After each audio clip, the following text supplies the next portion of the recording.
नमो सिद्धाणं नमो आयरीयाणं नमो वज्रायाणं नमो लोये सौवसाहूणम्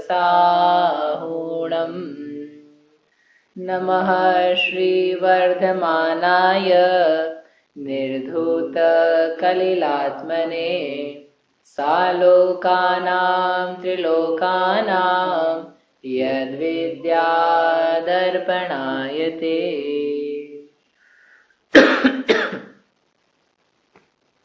ये मांगलिक ग्रंथ है, श्री रत्नकरंजी शावकाचार्य है। इसके रचयिता आचार्य भगवान श्री समंत भद्र स्वामी हैं। इसमें चतुर्थ अधिकार में शिक्षा व्रतों का।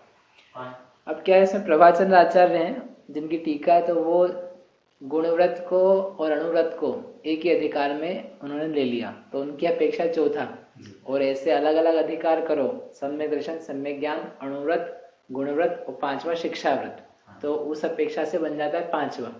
तो इसलिए कभी वो हम चौथा बोल लेते, कभी पांचवा बोल लेते। गुणव्रत और शिक्षा व्रत एक ही नहीं नहीं, गुणव्रत और अणुव्रत इन दोनों को उन्होंने एक ही अधिकार बोला, और शिक्षा व्रत को अलग अधिकार बोला।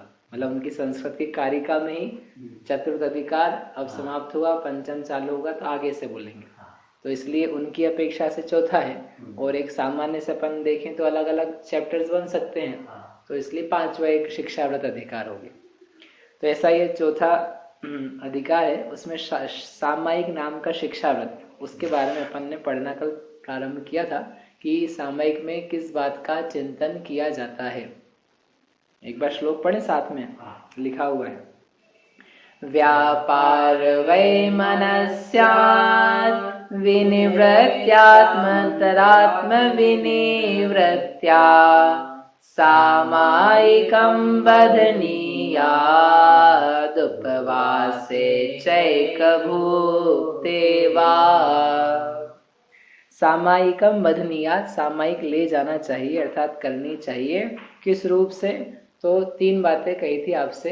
व्यापार को छोड़ करके, विमनस्ता वैमनस्यता यानी जो शत्रुता, बैर इत्यादि का परिणाम है उसको छोड़ करके, और अंतरात्म विनिवृत्त्या, जो अंतरात्म यानी मन के नाना प्रकार के विकल्प हैं उनको भी छोड़ करके सामायिक करनी चाहिए। ऐसा सामायिक का स्वरूप है। क्योंकि यदि इन बातों को नहीं किया जाए, बैर को नहीं छोड़ा जाए, काय की चेष्टा प्रवर्तन में नहीं रोकी जावे, तो फिर सामायिक में और अन्य कार्यों में अंतर ही क्या है? अन्य कार्य ने जो हम घर गृहस्थी में रहते हुए या व्यापार धंधा करते हुए जो सारे कार्य करते हैं वो करते रहो, और सामायिक में भी आप काय की चेष्टा वैमनस्यता का परिणाम रखे रहो। तो लौकिक कार्य में और सामायिक में अंतर क्या निकला? जो कार्य आप पहले कर रहे थे वही काम अभी भी कर रहे हो। तो सामायिक तो वो चीज है जिससे समता की प्राप्ति होवे, जो समरूप परिणाम है उसी का नाम सामायिक है। तो इसका अर्थ उसमें कुछ विशेषता बननी चाहिए, और वो विशेषता इस बात की है कि अब हम वचन से भी प्रवृत्ति नहीं करेंगे पर वस्तु पर लोगों के लिए, काय की चेष्टा भी नहीं करेंगे, और मन में पाए जाने वाले जो पुराने वैमनस्य बैर आदि के परिणाम हैं उनको बुद्धिपूर्वक त्याग करेंगे, प्लस जो अनेक प्रकार के संकल्प विकल्प होते रहते हैं उनको भी छोड़ेंगे। इतना काम करना है। तो एक तो है काय की चेष्टा का त्याग करके बैठो। काय की चेष्टा यानी उठना, बैठना, चलना, दौड़ना, भागना, ये सब करते हुए सामायिक नहीं हो सकती है। इन सब को करते हुए सामायिक का अभ्यास, सामायिक का विचार कैसे आदि करी जाती है ये किया जा सकता है, लेकिन सामायिक नहीं बन पाएगी। सामायिक के लिए तो क्या आवश्यक है? एक जगह स्थिर हो, स्थिर होकर के ठहरो, या तो बैठे रहो या खड़े रहो, क्योंकि दो प्रकार के आसन बताए ना, स्थानम उपवेशनम, या तो बैठो या खड़े रहो। वो होकर के फिर आप सामायिक कर सकते हो। आप सोचो कि अपन चल भी लें, भोजन भी कर लें, खड़े भी हो जाएं, दौड़ भी लगा लें और सामायिक भी हो जाए, तो कहते हैं ऐसा संभव नहीं है, क्योंकि इसमें उपयोग की एकाग्रता की आवश्यकता है और काया की इन प्रवृत्तियों के चलते हुए वो नहीं हो सकती है। साथ में वचन के व्यापार की निवृत्ति भी चाहिए है। वचन से आप लोगों से बात करते रहो, फोन पे करते रहो तो वो सब काम नहीं चल पाएंगे, संभव नहीं सामायिक बना। लोगों को इशारे करते रहो, अपन समझो सामायिक में बैठ गए, अब आप आगे मिलने के लिए, तो हम कह रहे घड़ी देखी, तो कुछ मुंह से नहीं बोला, नो नो का इशारा किया कि 9 बजे तक हमारी सामायिक हो जाएगी, 9 बजे आ जाना। तो तुम सामायिक कर रहे हो कि मजाक कर रहे हो? ऐसा करते हैं यद्यपि लोग, लेकिन फिर उसका नाम सामायिक नहीं है। फिर ये तो आप क्या स्तुति पाठ भक्ति वगैरह कुछ कर रहे होंगे। सामायिक का नाम तो ये था कि समा जाना, अंतरंग में सम परिणाम में समता आ जाना। अब किसी के प्रति राग और किसी के प्रति द्वेष के परिणाम आ रहे हैं, ये आए मिले जुले कुछ बात हो गए, इस प्रकार का भाव है, तो ये समता नहीं है इस भाव में, इसलिए ऐसा नहीं चलेगा। नहीं ये हमारा तो मित्र है, इसको तो हमको बताना ही पड़ेगा कि कब आना, कि ये मित्रता और शत्रुता का भाव छोड़ दो, इससे मिलना है, ये मिले आए। आप यदि कह रहे हो उसको कि तू आना वापस, या बैठ यहाँ पर, या मैं फ्री होता हूँ, इस प्रकार ही कह दिया, तो वो जो अपनी शर्त थी ना 5 पापों का सर्व प्रकार से त्याग करने वाली सर्व क्षेत्र में, तो त्याग कहाँ कर पाया? ये व्यक्ति को आपने कृतकार्य अनुमोदना से आज्ञा दी है कि आप बैठो, तो बैठेगा तो जीव हिंसा, देख के नहीं बैठेगा, चलेगा जाएगा आएगा जो कुछ करेगा। तो उस समय जो हम चाह रहे थे, जो एक भाव उन्होंने दिया सामायिक का कि सर्व प्रकार से 5 पापों का त्याग होना चाहिए, वो कहाँ बन पा रहा है। इसलिए काया की चेष्टा स्वयं त्याग करो, इशारे आदि करने का त्याग करो, ये इशारे संभव नहीं है सामायिक के काल में। आंखों को बंद करो, हाथों की चेष्टा को बंद करो, हाथ या तो लटका के रखो या एक के ऊपर एक बैठ करके रखो, तो बनेगी सामायिक। वचन बोलने का त्याग करो, वचन नहीं बोलेंगे अब हम। अंतर्जल्प रूप से कोई स्तोत्र का विचार स्मरण, पंच परमेष्ठी का स्मरण, नमोकार मंत्र वो हो रहा हो तो कोई बात नहीं, वो चलेगा। लेकिन जो वचन प्रवृत्ति है, करने धरने रूप, कुछ आज्ञा देने रूप या अनुमति देने रूप इत्यादि रूप से, उसकी आवश्यकता नहीं, वो नहीं चलेगी, क्योंकि उसके साथ में तो क्या हो जाएगी, पाप क्रिया की प्रवृत्ति साथ में, अप्रशस्त बातें चालू होगी उसमें, इसलिए वो नहीं। तो इसलिए व्यापार का जो कहा ना, व्यापार विनिवृत्त्या, व्यापार का विनिवृत्तन करना, अर्थात वचन की और काय की चेष्टाओं को विराम देना। आप आराम से बैठ जाओ, नहीं अभी नहीं, मतलब सामायिक में अभी तो बैठे हो, ठीक। और मन को अब रिलैक्स करो, ये सामायिक यानी आनंद की चीज है। सामायिक यानी आप सब टेंशन फ्री हो जाओ, कुछ टेंशन रखो ही मत मन में, कुछ विकल्प भी मत रखो, जो विकल्प है वो सारे असत रूप हैं, काल्पनिक रूप से कल्पना से आ रहे हैं। तो ये वचन और काया को समझा दिया कि आपकी छुट्टी थोड़ी देर के लिए, वचन तो कुछ प्रवृत्ति करने की जरूरत नहीं है, आधे घंटे 48 मिनट आप फ्री हो जाओ, और काया आपको कुछ ज्यादा इधर उधर होने की जरूरत नहीं है, एक जगह बैठो शांति से।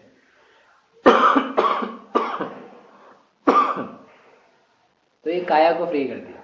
अब क्या बचा, मन। तो मन में 2 प्रकार की चीजें हैं, पुराना रखा हुआ और एक जो नया नया आता है, तो उस दोनों के लिए उन्होंने 2 शब्द यूज किए, वही मनस्यात। जो पुराना रखा हुआ है उसको दूर करो, जिसको अपन ने कल समझा था, बैर नहीं रखो। लोभ, बैर अकेले की बात करी थी, ऐसी लोभ मान मायाचार उसको दूर करो। मुझे किसी भी पदार्थ का लोभ नहीं है, इस प्रकार के विचार के साथ चालू करो। तो हम कल तो आपने बोला था बैर नहीं है, ऐसे चालू करो, मेरा किसी से भी बैर नहीं है।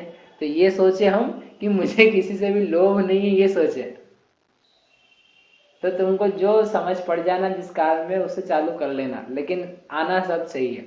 मतलब जो परिणाम की क्षमता है ना, उसको बता रहे हैं, चाह रहे हैं कि कैसे उत्पन्न हुए। तो बैरी मेरा संसार में कोई नहीं, क्योंकि कोई बैर रखता नहीं मुझसे, वास्तव में मेरा कोई बुरा करता नहीं, हमारे परिणाम आदि की बुरा करते हैं, तो उसको हमने समझा था। आज अपन विचारते हैं लोभ के बारे में। मेरे को किसी से भी लोभ नहीं है, मैं किसी भी पदार्थ का लोभी नहीं हूं। संसार में एक भी वस्तु ऐसी नहीं है कि जिसका लोभ किया जावे, ऐसा तो सत्य नहीं है। लेकिन क्यों लोभ नहीं है? क्या लोभ तो है, हमको पता है, लेकिन अभी अंतर मुहूर्त के लिए, अर्थात 2 घड़ी के लिए। इस प्रकार के परिणामों से परिणमित हो रहा है जीव कि मुझे वास्तव में किसका लोभ करने लायक है। मैं रुपये का करूं, शरीर का करूं, पत्नी का करूं, बच्चे का करूं, भोगों का करूं, घर का करूं, किसका लोभ करूं। ये सारे के सारे लोभ मेरे हितकारी भाव नहीं है, क्योंकि ये सब पर पदार्थ संबंधित हैं। अपना जीवन चलाने के लिए हम इनका अवलंबन लेते हैं, लेकिन अब मैं 2 घड़ी के लिए इस जीवन से ही निवृत्त हो रहा हूं। इस लौकिक मानसिक मानविक जीवन से अंतर मुहूर्त के लिए छुट्टी ले रहा हूं। तो शरीर को हम द्विधा नहीं कर रहे हैं, शरीर में ही है, लेकिन तत्संबंधी जितने भाव हैं हम चाह रहे हैं कि ये थोड़े देर के लिए दूर हो गए। इसलिए अब सोचो कि मैं किसका लोभ करूं, क्योंकि यदि आप बैठो सामयिक के लिए और ये सोचो कि नहीं अपने को पत्नी इष्ट है, धन इष्ट है, घर इष्ट है, तो बैठे बैठे जिन जिन वस्तुओं के प्रति लोभ है उनका विकल्प आए बिना नहीं रहेगा। जो ध्यान बनता नहीं हो, कारण क्या उसका? 4 कषाय में से कोई एक कषाय प्रबल रहती है, अथवा 5 इंद्रिय के विषयों में से कोई विषय भोग सताता है। या तो ठंडी लगती है, गर्मी लगती है, भूख लगती है, प्यास लगती है, सुगंध आती है, दुर्गंध आती है, कोमल नहीं लगता, कोई शब्द सुनाई देने लगता अच्छा। तो या तो 5 इंद्रिय के विषय हैं, या सोच सोच करके क्रोध आ जाता है, या मान आ जाता है, या मायाचारी करने लगता है जीव, या लोभी हो जाता है। ये ही तो मन के विकल्प घुमा करते हैं। इसलिए यहाँ पर उस विधि में ही कह रहे हैं कि वो जो पुराने परिणाम हैं उनको क्लीन करो। तो क्लीन करने के लिए मुझे किसी से भी लोभ नहीं है, क्योंकि लोभ के लायक कोई वस्तु ही नहीं है। धन का लोभ लेकर के यदि सामायिक करेंगे तो क्या होगा?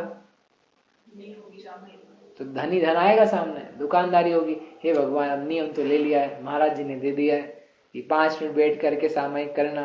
अब 5 मिनट में बैठा तो हूं, लेकिन इतने में कोई ग्राहक नहीं आ जाए है। वैसे दुकान पे कोई करता नहीं है, लेकिन मंदिर में गया, इतने में दुकान देर से खुल रही हो 5 मिनट, तो व्यक्ति का मन कुलबुला है, हो तो नहीं जाएगा, कोई ग्राहक तो नहीं चला जाएगा। अरे 5 मिनट में तुम्हारे कितने ग्राहक चले जाएंगे? मतलब जो हमारी कल्पनाएं रहती है ना, बिल्कुल बेकार की। 5 मिनट, 10 मिनट, 15 मिनट में तुम्हारी दुकान देर से खुलेगी तो कोई तुम्हारा नुकसान होने वाला नहीं है। कोई ऐसा मतलब लाखों करोड़ों अरबों खरबों का होने वाला हो, इतनी बड़ी तो तुम्हारी दुकान ही नहीं है यार, और तुम परेशान कर रहे हो उनको है? अपन ने सोच रखा बस मन से, कुछ होता नहीं। एक व्यक्ति मिले तो उन्होंने कहा, हम 10 लक्षण का टाइम था, तो हम बता रहे थे संयम के दिन कि भाई रात्रि भोजन त्याग वगैरह अपन करें, दुकानदारी ऐसी समेटे या कुछ व्यवस्था बनाए। तो उसने अच्छा कहा बाद में आकर के कि 1 साल पहले से हमने 6 बजे हम दुकान बंद कर देते हैं और फिर भोजन समय पे हो जाता है, और फिर उसके बाद दुकान खोलते ही नहीं है। लेकिन मेरा जितना व्यापार पहले था, मतलब ये 6-8 बजे जब हम बंद करते थे, 8 बजे बंद करता था तब जितना व्यापार था, आज उससे ज्यादा ही व्यापार है, या समान, मतलब उसमें कमी नहीं आई, वो बढ़ता। यद्यपि हम 6 बजे ही बंद कर देते हैं, लेकिन वो लोग आकर के पहले से ही खड़े हो जाते हैं। वो लोग अभी भी हमसे ही लेते हैं, और वो 6 बजे तक रहता है, तब भी वो व्यापार फैला हुआ ही है, यानी वो कमी नहीं आई उसमें। अगर हम ये सोचते रहते कि यार 8 बजे बंद कर देंगे, 8 की जगह 6 कर देंगे, तो फिर हमारे ग्राहक कहाँ जाएंगे, हमारे धन का क्या होगा, कोई दूसरा कब्जा करेगा। तो फिर भी यदि व्यक्ति का भाग्य है, उसके पुण्य में उद्यम है, तो वो 6 बजे वाली बंद करने पर भी वो चलती रहती। और ये बरसों पुराने नहीं बता रहे, अभी इसी साल की बता रहे हैं आपको। इसी साल मतलब 2016 की, नहीं तो आप कहोगे पुराण से उठा के ले आए होंगे ये घटना, कि नहीं, आज भी वर्तमान में भी ऐसे लोग पाए जाते हैं और ऐसी घटनाएं घटती है। कहने का अर्थ ये है कि वो जो लोभ का परिणाम बना रहता है ना, कि ऐसा करेंगे तो हमारा नुकसान हो जाएगा, तो वो परिणाम हमारा ठीक नहीं है, समीचीन नहीं है। भाग्य के अनुसार पुरुषार्थ करने पर वैसा फल मिलता है योग्य। तो हम भाग्य भी है, भाग्य आ ही रहा है, मंदिर में बैठेंगे या सामायिक करेंगे तो भाग्य नहीं बनेगा क्या? और पुरुषार्थ उसके योग्य बाद में आप करोगे ही सभी बाद में, तो जब करोगे तब उसका फल प्राप्त हो जाएगा। और नहीं होना है तो तुम चले भी जाओगे तो क्या हो जाएगा। इसलिए ये श्रद्धान पहले सम्यक्त्व के साथ बनाया था कि कषाय बुरी है, नहीं करने लायक है। अब उसका थोड़ा इम्प्लीमेंटेशन थोड़ी थोड़ी देर का आ रहा है। ये चौथे, पांचवें और सातवें वालों का अंतर है कि चौथा जो गुणस्थान है उसमें श्रद्धान बना था अकेला कि लोभ बुरा है, लेकिन अभी वो लोभी वृत्ति छूटी नहीं है। अब ये जो पंचम गुणस्थान वर्ती है इसने थोड़ा लोभ परिग्रह परिमाण करके कम किया था, और अभी थोड़ा शिक्षा व्रत में इस प्रकार आगे बढ़ रहा है कि बैठ करके अंतर मुहूर्त के लिए कंप्लीटली छोड़ने को तैयार है। आधी घंटा जो होता हो दुनिया में सो हो, कहीं भूकंप मचता हो तो मचे, सुनामी आता हो तो आए, मेरे आधे घंटे लोभ का त्याग है। कोई घंटी बजे चाहे दुकान बजे चाहे कोई ग्राहक आए, मैं यहाँ से नहीं उठूंगा, यानी नहीं उठूंगा। नहीं उठूंगा मतलब ऐसा नहीं घमंड में आकर के कि हम तो ऐसे नहीं, ये हमारी आत्म विशुद्धि का समय, इसमें हम स्व का परिचय करने की तरफ सम्मुख हुए हैं। ये मेरा क्रीम टाइम है, इसलिए इस टाइम पे तो अब ये कार्य छोड़ के दूसरा नहीं करेंगे। इसलिए ना मुझे धन का लोभ रखना, ना मुझे कार्य का रखना, ना मान प्रतिष्ठा का रखना, ना अन्य किसी प्रकार के भोग का लोभ रखना। ऐसे लोभ के त्याग के साथ में बैठे, आप सोचो कितने हल्के होके, मुझे कुछ लोभ ही नहीं है, लोभ करने लायक ही नहीं है, अब मैं लोभ के लिए कुछ कार्य करूंगा भी नहीं। अब आपको विकल्प कौन सा आके सताएगा? यदि अपन इस विधि से बैठे हैं तो फिर आप विकल्प आ भी जाए तो उसको विकल्प को याद ही दिलानी पड़ेगी आपको कि मेरे तो लोभ का त्याग। जैसे समझो नींद आती है तो आपने रात्रि भोजन का जीवन भर के लिए त्याग किया हुआ है, सोए हुए हैं, तो सपना भी आएगा तो क्या आएगा कि हम रात्रि में भोजन नहीं करते हैं। रात्रि में सपना आता हुआ भोजन का भी आएगा तो दिन के भोजन का ही आएगा। कदाचित कोई सामने रख दे तब भी आप क्या कहोगे, हमारे तो इसका त्याग है। सामने वाला रख सकता है, यानी वो प्रवृत्ति में इतना अच्छा आ जाता है कि उस एक सामने वाले ने कोई चीज रखी भी हमारे सामने, तब भी हम उसको क्या कह देते हैं कि हमारा इस चीज का त्याग है, और वो आगे बढ़ जाती है। ऐसे कैसे हम सामयिक में बैठे, लोभ का विचार आ भी गया, बैर का आ भी गया, लेकिन हमने कह दिया उससे हमारे तो इसका त्याग है, तो क्या करेगा, वो आगे बढ़ जाएगा। लेकिन कहने की जरूरत पड़ेगी उससे कि हमारे इसका भी त्याग है। यदि आप नहीं कहोगे, उसमें लिप्त हो जाओगे, तो फिर वो तो घूमेगा और फिर आप बोलोगे हमारा मन इधर उधर घूमता रहता है।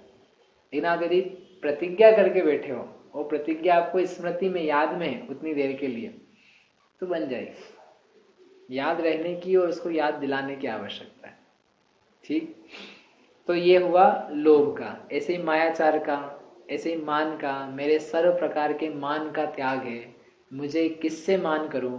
अब वो जो मान संबंधी विचार अपन ने पहले 8 मद के बारे में किए थे, रूप का, ज्ञान का, बल का, ऐश्वर्य का, रिद्धि का, वे सारे मान मेरे द्वारा करने लायक नहीं है। क्यों? क्योंकि ये मेरे स्वरूप नहीं है, इसको कर करके अहित के परिणाम हुए, इसलिए इन मदों से भी मैं मुक्त होता हूँ। मैं इसलिए महान नहीं हूँ क्योंकि मैं बैठा हूँ, या मैं धनवान हूँ, या मैं ज्ञानवान हूँ। मैं तो स्वभाव से ही अपने ज्ञान से, दर्शन से, स्वरूप से महान हूँ। ऐसा वो जानता हुआ बैठा, तो अब ना मद कर रहा है, न मायाचार कर रहा है, न लोभ कर रहा है, न क्रोध कर रहा है। तो फिर क्या करेगा, बचा क्या फिर? कुछ और है, हो सकता है क्या? हो सकता है क्या होगा? अपनी आत्मा को देखेगा। अब अपनी आत्मा बची। भाई यहाँ से जगह मिलेगी तभी तो आत्मा दिखेगी।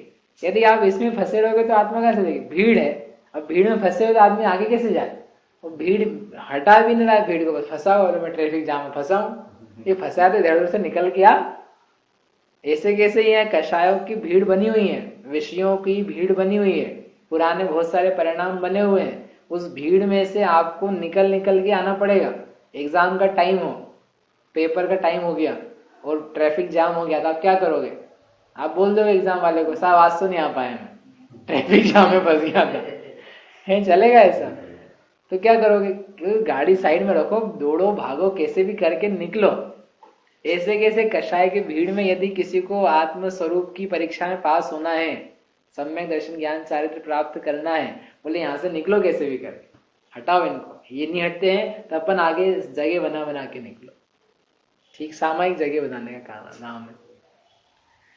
तो इस प्रकार से इसकी भी निवृत्ति करी। अब जो मन में थोड़े बहुत संकल्प विकल्प आते थे कि मुझे करना है, करूंगा, ऐसा मेरा काम बनेगा, ये सब इनको ऐसा बोलना है, ऐसा करवाना है, ऐसा शब्द कहने हैं, जो जो भी हो सकते हैं, उन सबों की भी क्या करना, विनिवृत्ति।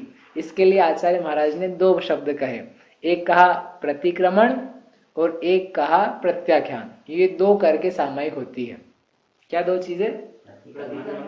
प्रतिक्रमण और प्रत्याख्यान। प्रतिक्रमण क्या और प्रत्याख्यान क्या? प्रतिक्रमण सुने शब्द, क्या होता है प्रतिक्रमण? नहीं पता? पता है? नहीं। प्रतिक्रमण यानी जो पूर्व काल में किए गए पाप हैं, मन वचन काय की अशुभ चेष्टाएं क्रियाएं हैं, उनका त्याग करना, उसको बोलते हैं प्रतिक्रमण। अर्थात अभी बैठे हैं तो सुबह से लेकर के अभी तक मैंने क्या क्या हिंसा, झूठ, चोरी, कुशील, परिग्रह के कार्य किए, क्रोध, मान, माया, लोभ का कार्य किया, तो उस कार्य को लेकर के उसका त्याग करना। मुझसे गलत चेष्टाएं हुई, मैं उसका त्याग करता हूँ, उसके लिए पश्चाताप व्यक्त करता हूँ, मुझे उसका खेद है। किसका? जो पास्ट में पाप कार्य हो गए। कौन से पास्ट के लेना? कितने पास्ट के लेना? भूतकाल के हुए। कितना भूतकाल लेना? कितना लेना? जितना याद आ रहा। देखो भाई, ऐसा है कि प्रतिक्रमण कब किया जाना चाहिए? जब सामायिक कर रहे। सामायिक कब करनी चाहिए? तो सुबह और शाम दो बार तो सामायिक करनी चाहिए, प्रातः काल और संध्या काल। करने तो वैसे 3 टाइम भी होती है, 4 टाइम भी होती है, लेकिन एक सामान्य श्रावक है तो वो कम से कम सुबह शाम तो कर ही ले। तो जब सुबह करेगा तो सुबह जब करेगा तो प्रतिक्रमण भी होगा, तो उस प्रतिक्रमण में जो लास्ट की नाइट से लेकर के अभी तक के दोष हुए उसका प्रतिक्रमण। और फिर अभी कर लिया ना, अब अभी सामायिक से उठे तो अभी से लेकर के जो शाम तक में क्रियाएं बनेगी उनमें जो दोष आदि हुए उसका प्रतिक्रमण संध्या के टाइम पे। तो कितने कितने का मैंने एडजस्ट कर लिया ना, आधा आधा दिन का। आधे दिन का शाम को और फिर जो रात्रि का है उसको सुबह। रात्रि में लगने वाले दोषों का प्रतिक्रमण सुबह, सुबह लगने वाले दोषों का प्रतिक्रमण शाम को। तो ऐसा करके अपन ज्यादा लंबाएंगे नहीं उसको, अपन देखते जाएंगे। इससे अपना जीवन एनालाइज्ड रहेगा कि हम अपने को देखते जा रहे हैं। अपने को पता है कि आज दिन भर में अपन ने क्या क्या कार्य किए अशुभ। सोचते हैं क्या कोई? सोने के पहले, उठने के बाद टाइम ही नहीं मिलता इतना तो हमको। वो तो अपन मंदिर चले जाते हैं, वही भली बात है। लेकिन क्या है, जो वास्तव में अपने आप को जानने का इच्छुक है और अपने प्रति सावधान है, तो वो प्रतिक्रमण करता रहो, देखता है कि मैंने क्या सही गलत किया। जैसे एक व्यापारी है, वो व्यापारी के पास 100 रुपए की भी पूंजी हो, 100 तो अपने आजकल बहुत कम हो गए, 1000 लाख की भी पूंजी हो, तो उसका रोज वो हिसाब मिलाता है कि मुझे कितना लाभ, हानि, नुकसान, ब्रेक इवन पॉइंट, वो सब कैसे बना हुआ है। तो वह एक छोटा सा व्यापारी भी जब अपने पूरे व्यापार का इतना हिसाब रखता है, तो ये जितने संसार के लोग हैं अपने पास अपना ज्ञान धन है, ये मनुष्य भाव रूपी धन है। तो इसको यदि अपन रोज रोज नहीं चेक करें कि मेरे इस मनुष्य जीवन में कितना लाभ हुआ, कितना नुकसान हुआ, तो इसका मतलब अपन उस लौकिक व्यापारी से भी गए बीते हैं। व्यापारी तो रोज चेक करता है, करते कि नहीं करते? अरे शेयर मार्केट वाले जो है ना, रोज इनके वो आते हैं स्टेटमेंट्स, रोज चेक कर लेते आज क्या प्लस माइनस रहा। और ये तो हर घड़ी घड़ी चेक करते हैं, हर 15 मिनट में मार्केट कितना ऊपर नीचे। नहीं तो सोने सट्टे वाले भी सब करते रहते हैं। यानी जितने ये व्यापारी हैं वो, उनको हर पल की खबर जानना जैसे जरूरी हो जाती है। और फिर वो at the end of day मुझे आज क्या लाभ नुकसान रहा, उसको देख करके प्रसन्नता या दुख पना मनाते हैं। तो जब ये थोड़े थोड़े से भव के लिए, थोड़े से समय के लिए इतनी सावधान है, तो अपना तो ये मनुष्य भव, इस मनुष्य भव में प्राप्त करके हम क्या ज्ञान रूपी व्यापार ठीक से कर पा रहे हैं, इसमें क्या लाभ नुकसान है, इसका विचार करना आवश्यक है कि नहीं। इसलिए प्रतिक्रमण की हमें आवश्यकता है कि हमने सुबह से शाम तक क्या सही गलत किया। क्यों आप ऑफिस से आए हो तो ऑफिस में जब आते हो तो बराबर से एक रिपोर्ट कुछ रहती ही नहीं दिमाग में कि सुबह आया था तो कितना काम था, जा रहा हूँ तो कितना काम शेष है।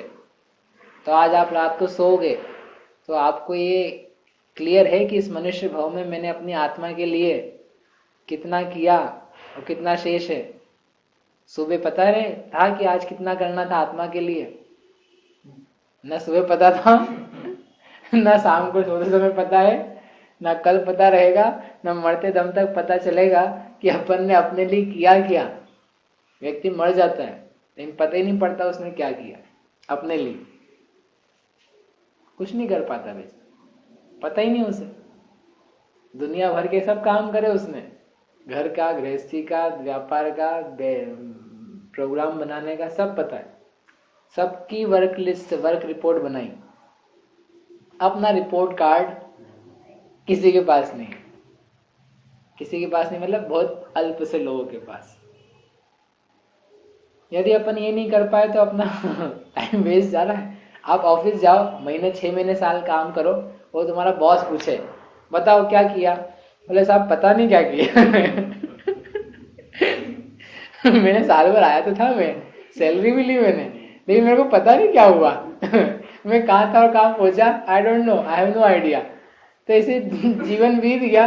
बोले बोलो तुमने आत्मा के उद्धार के लिए अपने लिए क्या किया? बोले पता नहीं, टाइम तो बीत गया पूरा, खाया पिया दोनों टाइम, 4 टाइम, लेकिन I have no idea about my self, मुझे कुछ पता ही नहीं अपने बारे में। तो सोचो कितना वो मालिक उस एम्प्लॉय को कितनी देर रखेगा, कितनी देर रखेगा? साल भर तो हमने बहुत खींच दिया, 15 दिन में तुम ऐसा बोलने लगो ना, यदि हमें नहीं पता हमने 15 दिन में क्या किया, आउट, बाहर निकाल देगा तुमको। तो ऐसे यदि ये पूरा 60 साल जीवन के निकल जाए और तुमसे पूछे तुमने क्या हिंसाधिक पाप करे, क्या हिंसा करी, क्या सम्यक तो क्या मिथ्या तो क्या, बोले हमें पता ही नहीं कुछ, नो आइडिया, बोले गेट लॉस्ट आउट ऑफ मनुष्य भाव मनुष्य भाव से बाहर जाओ, तुमको जहां हो सकता है वहां करो। इसलिए प्रतिक्रमण की आवश्यकता समझ में आई बात? ये सामान्य नहीं है, मतलब इसके लिए समय चाहिए अपने आप के लिए, और एक क्या कहें उसे, अलर्टनेस, अवेयरनेस चाहिए कि मैं कुछ हूं और मेरे द्वारा कुछ दोष हो जाते हैं। वे दोष पर के प्रति भी होते हैं, स्वयं के प्रति भी होते हैं। कुछ लोभ, मान, माया, क्रोध अथवा इंद्रिय के विषयों के प्रति ललक, आसक्ति, ये परिणाम पैदा होते हैं और ये मेरे लिए हितकर नहीं है। हम उसको बंद नहीं कर पा रहे हैं तो कम से कम उनको आइडेंटिफाई तो कर सके कि ये प्रॉब्लम्स हैं और ये मैंने किए, मेरे से रहा नहीं गया, हो गए ये, तो इसलिए मैं प्रभु इनके लिए क्षमा मांगता हूँ। किससे? भगवान से नहीं, बोली भगवान से ही, लेकिन कर अपने लिए अपने आप से ही रहे। ठीक, ऐसा प्रतिक्रमण शाम के किए गए दोषों के लिए सुबह, सुबह से शाम तक के किए गए दोषों के लिए रात्रि में। ऐसा किसको करना चाहिए? जिसका शिक्षा व्रत है उसको, अपने को तो नहीं करना चाहिए भाई, उसको तो करना ही चाहिए, उसका तो नियम है। लेकिन ये नियम तब आता है जब वो पहले से उसका अभ्यास करता हुआ होता है। ये शिक्षाव्रत मुनि के अभ्यास के लिए, तो जो हमारा प्रतिक्रमण हम अभी करें तो वो शिक्षाव्रत के अभ्यास के लिए, हर चीज का अभ्यास होकर आगे बढ़ता है ना, इसलिए स्वयं के लिए। तो ऐसा प्रतिक्रमण किया तो हमने भूतकाल के जो पाप क्रियाएं थी, अशुभ कार्य थे, चेष्टाएं थी, उनका त्याग किया।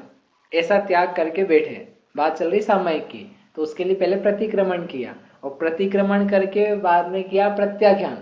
प्रत्याख्यान यानी अब जो भविष्य में दोष हो सकते हैं, जो कार्य पहले किए उनको मैं भविष्य में नहीं करूंगा, उनके त्याग के भाव पूर्वक मैं बैठा हूं, विराजा हूं।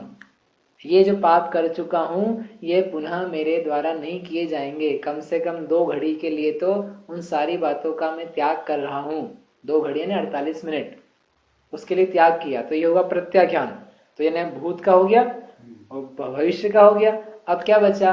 अब कुछ भी नहीं, पाप का कार्य, कुछ भी अशुभ कार्य नहीं, कुछ चेष्टा नहीं, कुछ वचन प्रवृत्ति नहीं। अब ये जो कुछ सेटिंग, मतलब मन को सेटल करना था वो हो गया। अब बैठो, अब बैठ करके तुम खुद ही अकेले बचे हो, क्योंकि पाप बचा नहीं करने के लिए, यानी पर के लिए कुछ सोचना नहीं है। शरीर के लिए कुछ सोचना नहीं है। अब अपन स्वयं अकेले बचे, शरीर से भिन्न। शरीर भी पर में डाल दिया ना, इसके निमित्त से भी क्रोध मान माया लोभ नहीं चाहिए, 5 इंद्रिय के विषय नहीं चाहिए। अब आप अकेले स्वयं बचे। अब स्वयं बैठ करके शांत चित्त होकर के जो आगम के विषय हैं उनके बारे में विचार करो। कौन से विषय हैं? तो वे विषय पंच नमस्कार मंत्र, 5 परमेष्ठी, 16 कारण भावना, वैराग्य भावना इत्यादि हैं। उनके बारे में कल अपन विचार करेंगे। अभी यहाँ अपन ने तैयारी में तैयारी कर ली पूरी। एक तो अपन ने पहले देखा था कि 5 पाप का त्याग, तो वो किया। 5 पाप के त्याग में योग्य क्षेत्र, कितनी देर के लिए बैठना, वो विचार किया। फिर किस रूप से बैठना, यानी आगे पीछे की तैयारी। तो पुराने पापों को भी सेटल किया, आगे के पापों को भी सेटल किया। वर्तमान मात्र है, अब इस वर्तमान में क्या परिणाम चलने चाहिए, क्या होना चाहिए, वो आगे के श्लोक आदि में बताएंगे। एक प्रश्न इसमें यह है कि यहाँ पर ये लिखा है उपवासे चैक भुक्ते वा, या तो उपवास में करें, ये पढ़ा था ना, उपवास में सामयिक करनी चाहिए और एक भुक्ति यानी अनशन में एकासने में करनी चाहिए। तो जब हम उपवास और एकासना नहीं करें तब तो नहीं बोला करने के लिए। ऐसा प्रश्न आपने किसी ने किया नहीं कि श्लोक में तो 2 ही शब्द दिए हैं, क्यों जी? 2 ही दिए ना, तो इसका मतलब यदि हमारा उपवास नहीं आज, ओ भैया बचे, आज एकासना में आज और बचे नहीं तो अपन सामायिक के चक्कर में फंस जाते हैं। इसलिए जीव जान करके मालूम पड़े और उपवास नहीं करें। जो उपवास करेंगे एक तो उपवास करो, ऊपर से सामायिक भी करो। तो आगे के श्लोक में आचार्य उसका उत्तर देंगे कि तुम ऐसा मत समझ जाना कि बस वही 2 टाइम के लिए है। हमने तो प्रति दिवस के लिए कही है, लेकिन वो उपवास का दिन हो तो उस दिन तो विशेष रूप से करना। एकासने का दिन हो तो तुम्हें और टाइम विशेष मिलेगा वहां और विशेष करना, लेकिन बाकी टाइम पर रोज के रोज तो ये करना ही चाहिए, करना ही आवश्यक है। ठीक है, अपन लोग 2 घड़ी नहीं चालू कर सके तो आप 2 मिनट से चालू करो कि मुझे 2 मिनट के लिए तो करना ही है। मैंने दिन भर में क्या कार्य किए उसका लेखा जोखा बनाओ दिमाग में कि मैंने क्या गलत किया, किससे बुरा बोला, किसके प्रति हिंसा करी, किसके प्रति अपशब्द निकले, किसकी झूठी प्रशंसा करी, किसके प्रति बैर का भाव आ गया, किसकी निंदा सुन के क्रोध आया। ऐसा सारा का सारा विचार करो 2 मिनट बैठ के और उसका पश्चाताप करो कि ये परिणाम करने लायक नहीं है, तो अपन रेडी होंगे आगे के लिए। ठीक, समझ में आई बात? आगे और विशेष है, अपन कल करेंगे। कल यानी मंडे, 2 दिन शनिवार रविवार क्लास नहीं रहेगी। जावाणी के ज्ञान ते सूझे लोकालोक, सो वाणी मस्तक नवो सदा देत हो ढोक।